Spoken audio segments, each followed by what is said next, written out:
बिस्मिल्लाहिर्रहमानिर्रहीम अस्सलाम वालेकुम डियर स्टूडेंट्स। हम अपने पाइथन प्रोग्रामिंग कोर्स में बुक फॉलो कर रहे हैं simplified Python notes second edition. हम हैं चैप्टर 6 पे, फंक्शंस पे बात करेंगे। इस चैप्टर में हम स्किल 27, 28 और 29 देखेंगे। स्किल 27 ये था कि हमने मुख्तलिफ अंदाज से यूज़र डिफाइंड फंक्शंस कैसे क्रिएट कर सकते हैं, कैसे उन्हें कॉल कर सकते हैं, उनसे कोई काम लेना है, उन्हें कोई वैल्यू प्रोवाइड करके उस पे एक्टिविटी करवानी है, तो वैल्यू प्रोवाइड कैसे करनी है, यानी उसे आर्गुमेंट्स कैसे देने हैं, फंक्शन के पैरामीटर्स क्या होते हैं जो कि आर्गुमेंट की वैल्यू रिसीव करते हैं। और उसके बाद परफ़ॉर्म करके वैल्यूज़ कैसे रिटर्न करवा सकते हैं उनसे। तो ये स्किल 27 में ज़िक्र आ गया इसका। स्किल 28 है types of arguments and parameters of functions. Python language में इसकी अच्छी खासी वैरायटी मौजूद होती है, लिहाज़ा हम आर्गुमेंट्स और पैरामीटर्स की टाइप पे बात करेंगे स्किल 28 में। स्किल 29 है insight into passing arguments to functions. यानी फंक्शंस को जो आर्गुमेंट्स पास करने हैं, वैल्यूज़ भेजनी हैं, वो कैसे भेजी जाती हैं, उसके बारे में कुछ गहराई में बातें जो कि पाइथन से मखसूस हैं, वो हम करेंगे। तो स्किल 29 होगा। Skill 27 how to create user defined functions.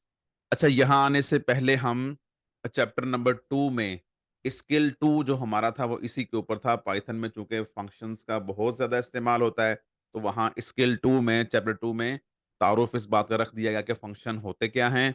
एक सेग्रीगेटेड, एक separate bounded piece of code होता है जो कोई स्पेसिफिक टास्क परफॉर्म करने के लिए बनाया जाता है। और जो फ़ंक्शन को इस्तेमाल करता है, उसका इस तरह से है कि जैसे वो फ़ंक्शन कॉल कैसे करना है, और जो फ़ंक्शन को कॉल करेगा वो कॉलर कहलाएगा। वो जो लाइन, वो स्टेटमेंट या वो जो लोकेशन है या वो जो एक्टिविटी जहाँ पे हो रही है, तो वो जहाँ पे कॉल किया जाएगा फ़ंक्शन, वो जगह, वो स्टेटमेंट, वो लोकेशन कहलाएगी फ़ंक्शन का कॉलर।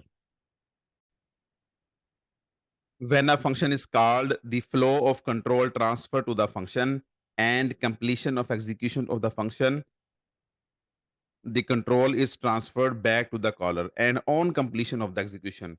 यानी जब आपका कोड एक जो सीक्वेंशियल फैशन में स्टेटमेंट्स एग्जीक्यूट हो रही हैं सपोज, तो जिस मौके पे फंक्शन तक कंट्रोल आएगा, तो इसके बाद कंट्रोल जंप कर जाएगा फंक्शन की डेफिनेशन में, वहां पे एक्टिविटी परफॉर्म होगी जो भी, और जब वो काम मुकम्मल हो जाएगा तो control is transfer back to the collar.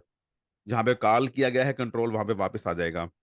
In computer codes functions enhance the following. ये इन चीज़ों को इम्प्रूव करते हैं। मॉड्युलैरिटी ऑफ द कोड, यानी जो डिफरेंट किस्म के टास्क हैं एक ही प्रोग्राम में, वो हम अलग-अलग फंक्शंस में उनका कोड रख सकते हैं। तो लिहाज़ा आप अपने कोड के जो हैं वो मॉड्यूलर उसे बना देते हैं, मतलब टुकड़ों में बँटा हुआ बना देते हैं। इससे उसके मुख्तलिफ जो हिस्से हैं मैनेज करने में आसानी होती है। आगे लिखा भी हुआ है कि मैनेजेबिलिटी इंक्रीज़ होती है, रीडेबिलिटी इंक्रीज़ होती है, सिम्प्लिसिटी में इज़ाफ़ा होता है, और एक्सटेंसिबिलिटी है, रीयूज़ेबिलिटी। ये वो सारे खूबियाँ हैं जो कि किसी भी प्रोग्राम या सिस्टम में रिक्वायर होती हैं आम तौर पे, जिसकी वजह से ये जो मुख्तलिफ तरह की आसानियाँ हासिल होती हैं। तो फंक्शंस डिफ़ाइन करने में और अपने प्रोग्राम में इस्तेमाल करने में इस तरह की हमें आसानियाँ हासिल होती हैं। These characteristics are not mutually distinct. Obviously ये सारी जो हैं खूबियाँ बिल्कुल अलग-थलग नहीं हैं एक-दूसरे से, बल्कि इनमें से बहुत सारे जो हैं ओवरलैपिंग ख़ुसूसियात भी रखते हैं। As discussed under skill 2, the functions can be categorized in the following 4 categories। Built-in functions होते हैं, स्टैंडर्ड लाइब्रेरी फंक्शंस होते हैं, एक्सटर्नल लाइब्रेरी फंक्शंस और मेथड्स होते हैं, और फाइनली यूजर डिफाइंड फंक्शंस जिन्हें पाइथन में कस्टम फंक्शंस भी कहा जाता है, वो भी हुआ करते हैं। ये 4 तरह के फंक्शंस हम, मतलब यूँ कह लें कि जो भी हमें फंक्शंस से वास्ता पड़ता है, हम उन्हें इन चारों में से किसी एक कैटेगरी में रख सकते हैं। तो ये chapter specifically user defined functions के बारे में है। क्योंकि यहाँ तक आने आने में हमने मुतअद्दिद built in functions, standard library functions और एक्सटर्नल लाइब्रेरी फंक्शंस की बात कर ली है, या थोड़ा बहुत देख लिया, तारुफ ले लिया उसके बारे में। अब हम आते हैं कि यूज़र डिफाइंड फंक्शंस, या मोर प्रिसाइज़ली कहना चाहिए प्रोग्रामर डिफाइंड फंक्शंस, कि जिस तरह एज़ ए प्रोग्रामर अगर हम कोई प्रोग्राम लिख रहे हैं, अब हम खुद उसमें फंक्शन बनाएँगे। पहले हमने फंक्शन बने-बनाए इस्तेमाल किए लाइब्रेरीज़ के या बिल्ट इन फंक्शन, अब हम फंक्शन खुद बनाएँगे, custom functions. In this chapter we discuss how a programmer can define custom functions of various forms and styles. मुख्तलिफ स्टाइल के फंक्शंस कैसे डिफाइन किए जा सकते हैं।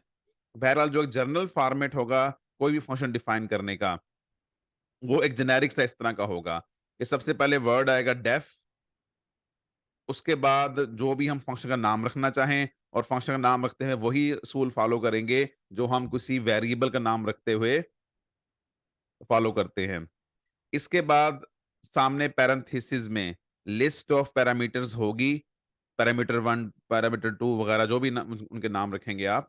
उसके बाद कॉलन का सिंबल है। नेक्स्ट लाइन जो कि जहाँ से उस फंक्शन का स्वीट स्टार्ट होगा, उसके जो ज़ैली हिस्सा है उसका वो स्टार्ट होगा, तो वो सारा एक ख़ास लेवल पे इंडेंट किया होगा। चाहे वो 1 लाइन में हो, चाहे वो 50 लाइनों में हो, चाहे 1000 लाइनों में हो, वो सारे एक ही लेवल पे इंडेंट किए होंगे। तो अब स्टेटमेंट्स इन द ब्लॉक और sweet of the function, return N identifier. Return का वर्ड आएगा, कीवर्ड, उसके बाद कोई यहाँ पे एक या एक से ज़्यादा यहाँ पे आउटपुट वैल्यूज़ जो भेजनी है वो हो सकती हैं। और उसके बाद जब ये फंक्शन की डेफिनिशन खत्म हो जाएगी, तो उसके बाद वाली जो स्टेटमेंट्स होंगी, statement after the function definition with equal और lesser indentation than that of def. तो अब जो इसके बाद आएँगी वो स्टेटमेंट्स जो उनकी जो इंडेंटेशन लेवल है, वो डेफ के बराबर होगा या बाज़ सूरतों में डेफ से भी कम हो सकता है। लेकिन अब वो आगे को नहीं होंगे बल्कि पीछे आ चुकी हैं स्टेटमेंट्स, यानी इंडेंटेशन खत्म हो चुकी है। ये इस तरह के काम हम लूप्स में और बाकी इफ कंडीशन वगैरह में भी देख चुके हैं। ये पाइथन का खास स्टाइल है। ये जो फर्स्ट लाइन है ये फंक्शन का हेडर कहलाती है। इसमें फंक्शन का नाम है और पैरामीटर्स यानी जिसमें इनपुट वैल्यूज़ आएँगी, उनके नाम स्पेसिफाई करते हैं। तो यहाँ पे ये सारा एक्सप्लेन किया हुआ है। आप यहाँ पे वीडियो पॉज़ करके देख सकते हैं या फिर बुक में पढ़ सकते हैं। फंक्शंस एक होते हैं वॉइड फंक्शंस और एक होते हैं वैल्यू रिटर्निंग फंक्शंस। यहाँ जो ऊपर जनरल पैटर्न दिया गया है इसमें रिटर्न के बाद ये कोई वेरिएबल का नाम लिखा हुआ है। इसका मतलब है कि ये एक वैल्यू रिटर्निंग फंक्शन है। जबकि अगर यहाँ पे रिटर्न स्टेटमेंट हो ही ना, जो भी काम करना है इसी के अंदर हो जाएगा, यहीं से आउटपुट प्रिंट हो जाएगी, जो भी काम करना है यहीं पे तकमील पा जाएगा, तो ये कहलाएगा वॉइड फंक्शन, वॉइड। पाइथन में इसका सिंपल तरीका ये है कि रिटर्न स्टेटमेंट नहीं होगी तो वॉइड फंक्शन है, रिटर्न स्टेटमेंट मौजूद है तो वो वैल्यू रिटर्निंग फंक्शन है।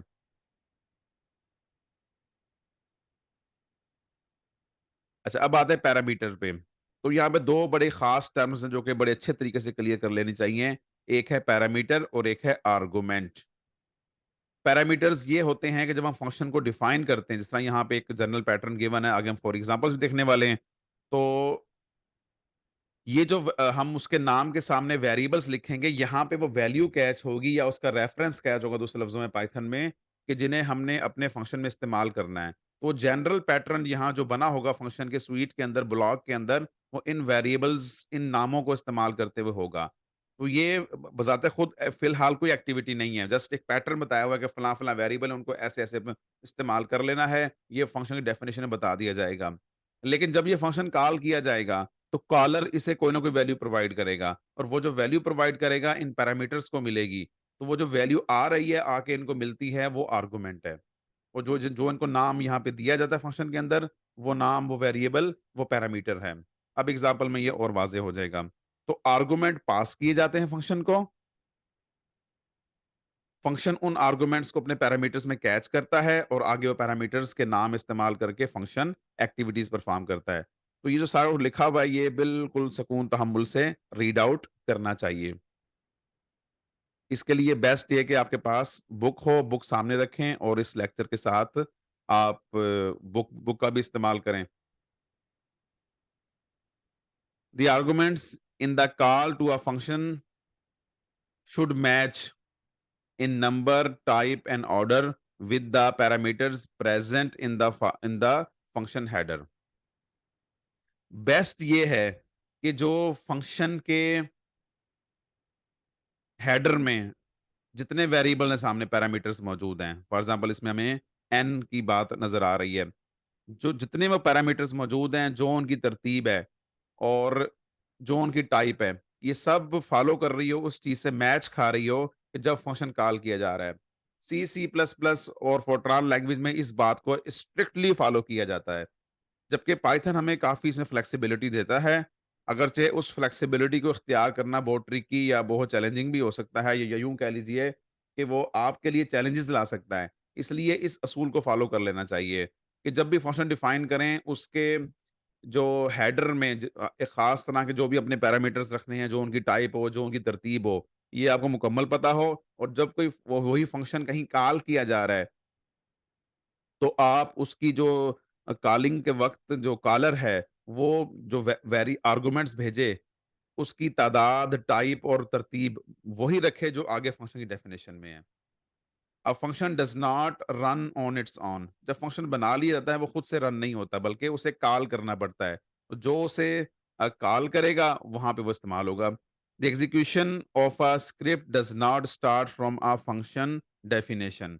यानी बाज़ औक़ात अगर आपने कोई प्रोग्राम लिखा है, पाइथन का स्क्रिप्ट बनाया है, उसके शुरू में फंक्शन की डेफिनिशंस हैं, तो वहाँ से स्टार्ट नहीं होगा, बल्कि जो पहली लाइन आएगी इस तमाम फंक्शंस फंक्शंस से बाहर, वहाँ से एग्जीक्यूशन स्टार्ट होगी।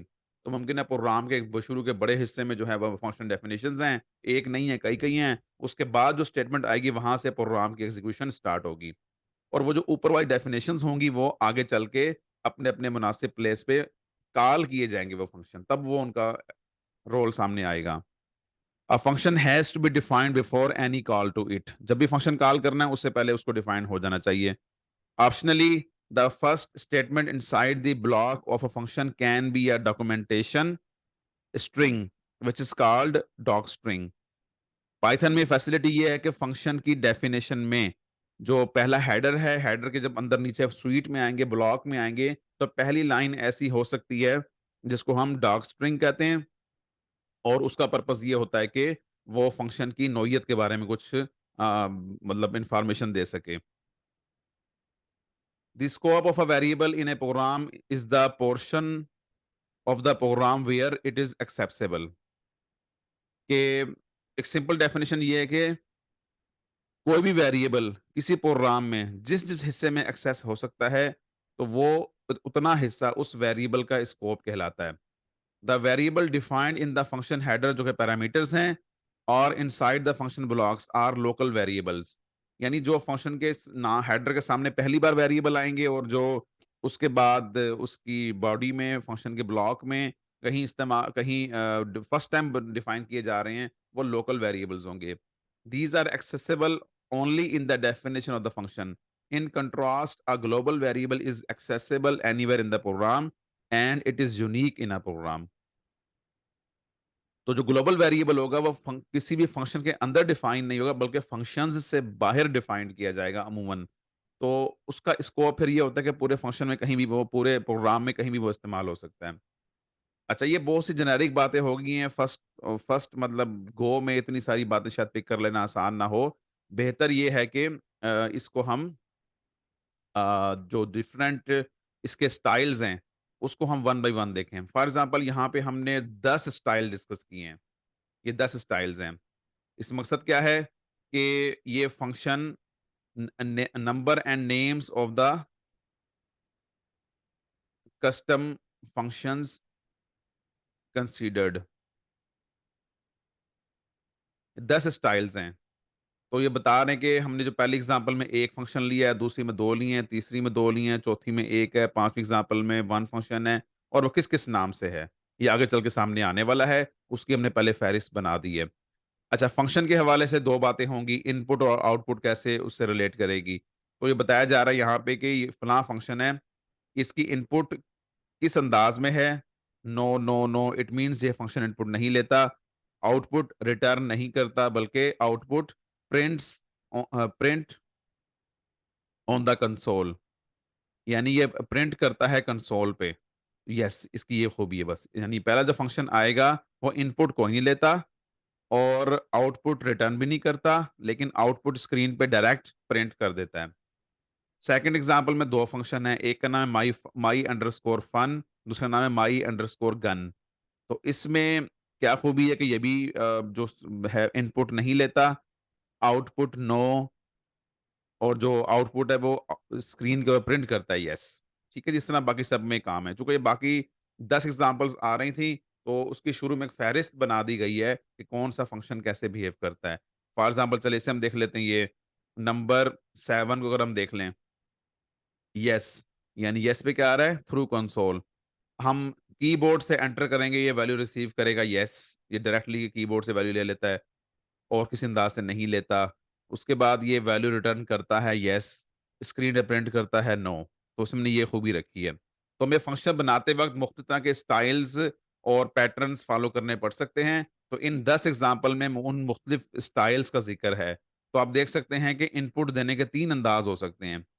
थ्रू कीबोर्ड यानी फंक्शन में जो इनपुट इस्तेमाल होनी वैल्यू, वो थ्रू कीबोर्ड दी जा सकती है। दूसरा क्या है कि कोई वेरिएबल्स पहले पहले से मेमोरी में मौजूद हैं, वो डायरेक्टली उन्हें उठा ले। तीसरा ये है कि जो ऊपर लिखा हुआ था जनरल पैटर्न में कि फंक्शन के हेडर में जो पैरामीटर्स मौजूद थे, वो receives argument in parameter from the caller. ये 3 स्टाइल हो सकते हैं, यानी कंसोल से ले ले, कीबोर्ड के ज़रिए से कि मतलब हमें मॉनिटर पे नज़र आ रहा होगा, आईओ डिवाइसेज़ से ले ले, uses variables existing in the memory, direct वैसा वेरिएबल इस्तेमाल करे जो ग्लोबल वेरिएबल था और मेमोरी में पहले से मौजूद है। तीसरा स्टाइल ये है कि पैरामीटर के थ्रू रिसीव करे, अगरचे सबसे जो एक जेंटल तरीका है, वो कहना चाहिए कि ये वाला थर्ड तरीका है। इसके बाद आउटपुट के 2 तरीके हैं, या तो वो कॉलर को रिटर्न करेगा आउटपुट या फिर स्क्रीन पे डायरेक्टली प्रिंट कर देगा। तो इस तरह से ये आउटपुट के 2 स्टाइल्स हैं। तो इन स्टाइल्स का फ़र्क हो सकता है और डिफरेंट तरह के फंक्शंस बनेंगे। चलिए हम आज कुछ इस लेक्चर में कम से कम 2 एग्ज़ाम्पल्स लेते हैं। एग्ज़ाम्पल 1 ये कौन-सी है? जिसमें वो इनपुट कोई भी नहीं लेता और आउटपुट रिटर्न नहीं करेगा बल्कि स्क्रीन पे प्रिंट करेगा।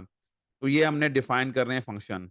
ये कमेंट आ गया, डेफ इसका नाम है my अंडरस्कोर फन और पैरेंथेसिस खाली छोड़ दी हैं, इसका मतलब है कोई पैरामीटर नहीं है इसका, कॉलन, नेक्स्ट लाइन, इंडेंट कर दी, print this is a tester function. तो ये हमारा फंक्शन बन गया। इसके बाद नोट करें कि हमने my फंक्शन कॉल किया, उसके बाद वैसे ही एक प्रिंट स्टेटमेंट आई है, पाइथन इज़ सो सिंपल, और उसके बाद my फन फंक्शन एक बार कॉल किया, फिर 2 बार कॉल किया और हमारा प्रोग्राम खत्म हो गया। अब जब हम इसे एग्ज़ीक्यूट करेंगे इस प्रोग्राम को, तो ये जो लाइन 1 है यहाँ से function definition, my-def, my function यहाँ से काम स्टार्ट नहीं होगा, बल्कि बल्कि तो कमेंट काम तो होना ही नहीं इसका तो पहली लाइन में तो। लेकिन जो डेफ वाला पोर्शन है, ये काम यहाँ से स्टार्ट नहीं होगा बल्कि जो खुली लाइन पड़ी हुई है फंक्शन के बाहर, माय फन से, calling the function first time, my fun print Python is so simple माने यहाँ से काम स्टार्ट होगा और पहली लाइन में हम फंक्शन कॉल कर रहे हैं, माई फंक्शन फंक्शन कॉल कर लिया जाएगा। जब फंक्शन कॉल होगा कंट्रोल यहाँ से जंप करके वहाँ मूव करेगा, उसके अंदर आएगा, उसमें काम सिर्फ ये है कि एक जुमला स्क्रीन पे प्रिंट करना है, this is a tester function. लिहाज़ा माई फन के रिस्पॉन्स में एक बार प्रिंट हो जाएगा, this is a tester function. इसके बाद कंट्रोल नेक्स्ट लाइन पे आएगा, नेक्स्ट लाइन में क्या है? पाइथन इज़ सो सिंपल, तो दूसरा जुमला प्रिंट हो जाएगा। इसके बाद कंट्रोल ये थर्ड स्टेटमेंट जो ओपन पड़ी है इसमें आ जाएगा। इसमें क्या लिखा है माय फन को दोबारा कॉल करें और दोबारा वही एक्शन होगा। This is a tester function screen पे प्रिंट हो जाएगा। चौथा my fun again function call हुआ तो this is a tester function screen पे दोबारा प्रिंट हो जाएगा। तो अब हमें होना क्या चाहिए स्क्रीन पे 4 जुमले नज़र आएँ। पहले नज़र आएगा इसकी वजह से this is a tester function, फिर इसकी वजह से पाइथन इज़ सो सिंपल, फिर दोबारा this is a tester function, this is a tester function, ये होना चाहिए इसका रिस्पॉन्स। तो हम देखते हैं कि हमें एग्ज़ैक्टली ऐसे ही मिलता है। और ये फंक्शन 3 बार कॉल किया गया है। जो हमने डिफाइन किया है फंक्शन, ये माई फन, माई फन 3 बार कॉल किया गया है। तो एक ही एक्शन 3 दफ़ा परफ़ॉर्म होगा। और जहाँ पे उसकी लोकेशन बनती है परफ़ॉर्म होने की वहीं होगा। Python is so simple print करने से पहले 1 बार है और बाद में 2 बार है। तो यहाँ पे आउटपुट भी वैसे ही मिलेगी, वही तरतीब फ़ॉलो होगी। एग्ज़ाम्पल 2 इसमें हमने क्या किया कि 2 फंक्शन बना लिए, ऊपर टेबल में भी लिखा हुआ है। एक का नाम है my अंडरस्कोर फन, दूसरे का नाम है my अंडरस्कोर गन। पहला फंक्शन भी एक स्टेटमेंट प्रिंट करता है आउटपुट स्क्रीन पे और दूसरा भी प्रिंट करता है। दोनों फंक्शन कोई इनपुट नहीं लेते, किसी भी अंदाज से नहीं लेते, लेते ही नहीं है इनपुट और आउटपुट रिटर्न नहीं करते, बल्कि आउटपुट जो भी है वो स्क्रीन पे शो कर देते हैं। और इनमें काम है ही कुछ खास है ही नहीं है, सिंपल एक-एक जुमला इन्होंने स्क्रीन पे प्रिंट करना है। तो अब जब ये फंक्शन हमने प्रोग्राम बना लिया कि डेफ डिफाइन कर दिया माई फंक्शन, डिफाइन कर दिया माई फन और माई गन डिफाइन कर दिए। 2 फंक्शंस, दोनों के कोई पैरामीटर्स नहीं है, कोई इनपुट नहीं लेते। आगे चलें तो ये वो स्टेटमेंट्स हैं जो कि calling the function variable function several times, ये वैसे ही एक कमेंट लगा दिया हैश के साथ। इसके बाद ये जो तरतीब है ये फॉलो होगी। कौन सा फंक्शन कब कॉल होगा हमारी मर्जी, हम उसमें तरतीब बना दी है। फॉर एग्जांपल हमने पहले कॉल कर लिया माई गन वाले को, तो माई गन वाले का यहाँ पे कंट्रोल यहाँ से जंप करके यहाँ पे जाएगा, तो वहां पे क्या लिखा हुआ है, this is my safety device, ये जुमला प्रिंट करना है स्क्रीन पे। तो माई गन के रिस्पॉन्स में जुमला स्क्रीन पे आ जाएगा। फिर माई फन 2 बार कॉल हो रहा है। This is a tester function, this is a tester function 2 bar print हो जाएगा। फिर आ जाएगा पाइथन इज़ सो सिंपल, फिर आ जाएगा this is my safety device, फिर आ जाएगा this is a tester function. तो इस तरह से ये जो जुमले हैं वो प्रिंट हो जाएँगे स्क्रीन पे। जो हमने तरतीब यहाँ पे लिखी होगी, वो आपको सामने यहाँ पे नज़र आ जाएगी। अगर आप चाहें तो तरतीब बदल के और कई बार फंक्शंस कॉल करके उसके आउटपुट बारी-बारी आप चेक कर सकते हैं। तो इस तरह से हमने ये 2 स्टाइल्स देख लिए हैं। तीसरा स्टाइल भी चलिए देख लेते हैं, तो ये बहुत सिंपल सा ही है इनफैक्ट। इसमें भी कोई इनपुट नहीं ले रहे और आउटपुट भी कोई रिटर्न नहीं करता या फंक्शन दोनों में से।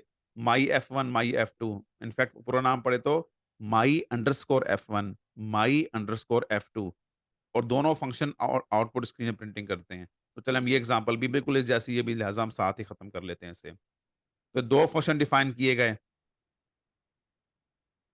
डेफ माई अंडरस्कोर F1, कोई पैरामीटर्स नहीं है, खाली पैरेंथेसिस है, कॉलन नेक्स्ट लाइन में, the control is inside function 1। उसके बाद क्या लिखा हुआ है, माई F2। अब आप नोट करें माई अंडरस्कोर F2 एक फंक्शन है, तो माई F1 फंक्शन माई F2 को इस्तेमाल कर रहा है। उसके बाद प्रिंट आ गया, the control has come back in function 1। और जो जब ये कॉल होगा तो कंट्रोल यहाँ पे मूव करेगा इनफैक्ट, जब भी ये कॉल होगा, अभी तो खैर कॉल नहीं हो रहा, सिर्फ डिफाइन कर रहे हैं। तो अब माई अंडरस्कोर F2 ये कहाँ पे डिफाइन है? ये यहाँ पे डिफाइन है जी। Define def my underscore F2, the control is inside function 2। तो हमने एक जुमला पहचान के लिए सिंपल प्रिंट कर लिया है कि जब भी माई अंडरस्कोर F2 कॉल होगा, कंट्रोल वहां जाएगा, तो हम स्क्रीन पे जुमला प्रिंट कर देंगे, the control is inside function 2। हम कोई भी और जुमला प्रिंट कर सकते हैं, हमने चले अपनी आसानी के लिए कर लिया। अब ये दोनों हो गई फंक्शन की डेफिनेशंस, लेकिन एक डेफिनेशन ये बता रही है कि इस फंक्शन के अंदर दूसरा फंक्शन कॉल हो रहा है, ऐसा भी हो सकता है।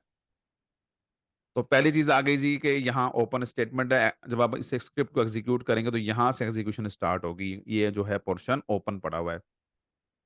माई अंडरस्कोर F1 कॉल होगा, कंट्रोल मूव करेगा यहाँ पे, इस फंक्शन में माई F1 में, और प्रिंट होगा the control is inside function 1। Okay. फिर माई F2 स्टेटमेंट एग्ज़ीक्यूट होगी, कंट्रोल वहाँ मूव कर जाएगा, the control is inside F2 print हो जाएगा। फिर उसके बाद the control has come back in function 1। तो यूँ फंक्शन 1 की इस पहली फंक्शन कॉल के नतीजे में 3 जुमले प्रिंट हो जाएँगे। The control is inside function 1, the control is inside function 2, इस तरतीब की वजह से, इसकी वजह से। फिर थर्ड इसकी वजह से प्रिंट हो जाएगा, the control has come back in function 1। उसके बाद एक जुमला प्रिंट होगा, the Python is so simple. तरतीब के एतबार से देखें तो ये अब तक का प्रिंट होने वाला चौथा जुमला है। 5वां नोट करें, माई F2 कॉल हो रहा है। अब नोट करें, हम माई F2 फंक्शन को डायरेक्टली कॉल कर रहे हैं। पहले हमने माई F2 को कॉल किया था, लेकिन वो प्रोग्राम के इस मेन हिस्से ने कॉल नहीं किया था, बल्कि मेन हिस्से ने कॉल किया था F1 को। F1 ने अपने तौर पे कॉल कर लिया, उसमें कोड ऐसे लिखा हुआ है कि वो F2 को कॉल करता है। तो ये F2 हमने खुद कॉल कर लिया माई F2। माई F2 का रिस्पॉन्स क्या है? जब भी ये आएगा तो प्रिंट होगा, the control is inside function 2। तो Python is so simple print होने के बाद जो अगली चीज़ नज़र आएगी वो होगी, the control is inside function 2। उसके बाद फाइनली एक जुमला है, Python is interesting.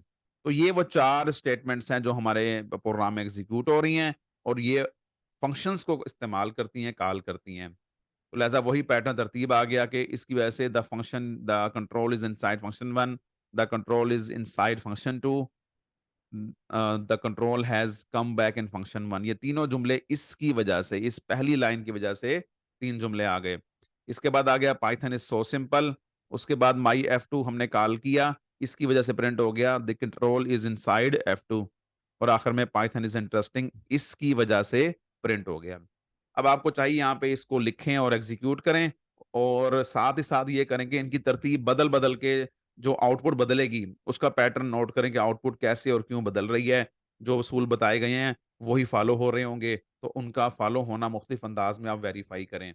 My फंक्श F1 कई बार कॉल कर लें, माई F2 कई बार कॉल कर लें, शुरू में कॉल कर लें, बाद में कॉल कर लें, इनकी तरतीब बदल लें, ये जुमले बदल लें, ये जो ऊपर लिखे हैं जुमले, ये बदल के चेक कर लें। तो डिफरेंट अंदाज़ से ये आपको टेस्टिंग करनी चाहिए और ये आपकी अंडरस्टैंडिंग का बाइस होगा। तो इस तरह से हमने नोट करें कि समराइज़ कर दूँ कि 3 अंदाज़ के फंक्शन डिफाइन किए हैं। पहला एक ही सिंपल फंक्शन है, कोई इनपुट नहीं लेता, कोई आउटपुट नहीं देता, लेकिन स्क्रीन पे एक जुमला प्रिंट करता है। आप उसे जितनी बार कॉल करेंगे, जहाँ-जहाँ कॉल करेंगे, उस हिसाब से उसका रिस्पॉन्स सामने आ जाएगा। इसके बाद हमने 2 फंक्शन डिफाइन किए, दोनों को हम अपनी-अपने जगह पे कॉल करते रहेंगे, जिसको जब कॉल करेंगे उसका उसका एक्शन परफॉर्म होगा। तीसरा हमने 2 फंक्शन डिफाइन किए लेकिन उनमें से एक फंक्शन ऐसा है कि जो दूसरे वाले को इस्तेमाल करता है। अब जो दूसरे वाला फंक्शन है वो वहाँ पे भी कॉल हो सकता है और ओपनली हमारे स्क्रिप्ट में भी कॉल जहाँ मर्ज़ी कॉल हो सकता है। कोई उस पे पाबंदी इस तरह की नहीं है। तो इस तरह से हमने 3 स्टाइल फंक्शन बनाने के देख लिए हैं। Thank you very much. अस्सलाम वालेकुम।